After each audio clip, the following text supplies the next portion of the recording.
Lagi rame soal UAS yang ditolak di Singapura. Kita bahas di Kacamata Ren Ernest.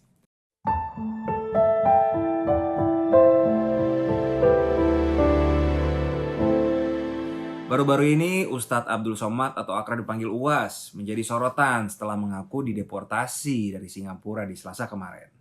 Di caption Instagramnya dia menuliskan, UAS di ruang 1x2 meter seperti penjara di imigrasi sebelum dideportasi dari Singapura. Tulis UAS. Tapi sebenarnya bukan dideportasi nih. Menurut Duta Besar RI untuk Singapura, Suryo Pratomo, pihak imigrasi negara Singapura tidak mendeportasi UAS, melainkan melarang masuk. Menurut penjelasan dari Otoritas Imigrasi dan Pemeriksaan Singapura, Immigration and Checkpoints Authority atau ICA, UAS ditetapkan oleh ICA not to land. Artinya, nggak boleh mendarat atau masuk karena tidak memenuhi syarat untuk masuk berdasarkan kebijakan imigrasi Singapura. Namun pihak ICA enggan menjelaskan lebih detail kriteria yang mereka tetapkan. Imigrasi Singapura juga tak bersedia memberi keterangan perihal UAS apakah masuk daftar hitam negara itu atau tidak. Not to land atau dilarang mendarat adalah hal yang wajar dilakukan imigrasi setiap negara terhadap warga asing yang tidak dikehendaki kedatangannya. Nota penetapan itu artinya warga asing yang bersangkutan ditolak masuk ke suatu negara.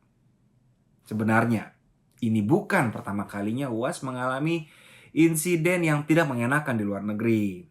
Dari sumber CNN Indonesia, selain negara Singapura, beberapa negara pernah menolak UAS masuk ke negaranya. Pertama, Hong Kong. Di bulan Desember 2017, UAS dicegat masuk Hong Kong dengan alasan yang tak dijelaskan oleh pemerintah setempat. UAS menduga penangkalan itu terkait isu terorisme. Kedua, Timur Leste di tahun 2018.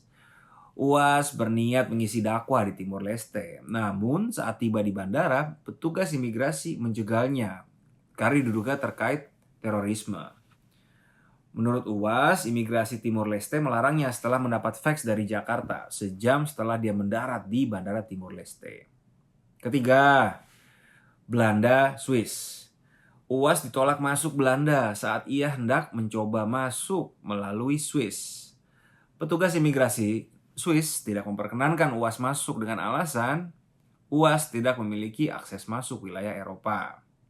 Petugas imigrasi Swiss pun mendeportasi UAS melalui Thailand. Keempat, banyak ya. Jerman.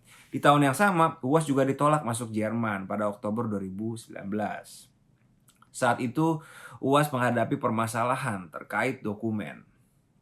Kelima, Inggris.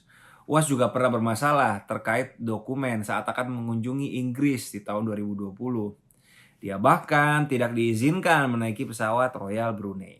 Jadi, peristiwa di Singapura minggu ini adalah kejadian kurang lebih ke-6 kalinya yang dialami UAS. Lalu pendukung UAS kok seperti syok betul. Nah, kronologisnya UAS ditolak masuk Singapura itu kan terjadi di Senin lalu.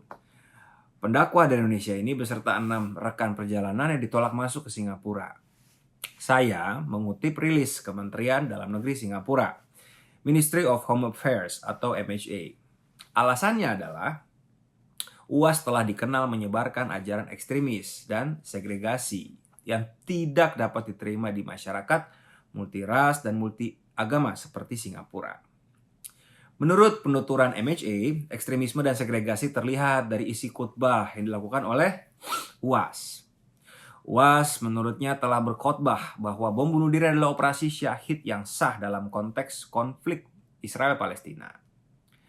Dia juga telah merendahkan anggota agama lain seperti agama Kristen dengan menggambarkan salib Kristen sebagai tempat tinggal jin kafir. UAS juga secara terbuka menyebut non-muslim sebagai kafir.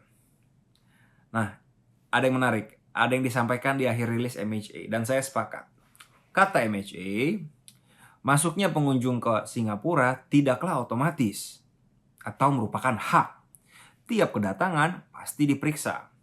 Meski UAS mencoba masuk untuk kunjungan sosial, tapi pemerintah Singapura mengambil pandangan serius atas tiap orang yang mengadvokasi kekerasan dan atau mendukung ekstremis dan mengajarkan pembelahan.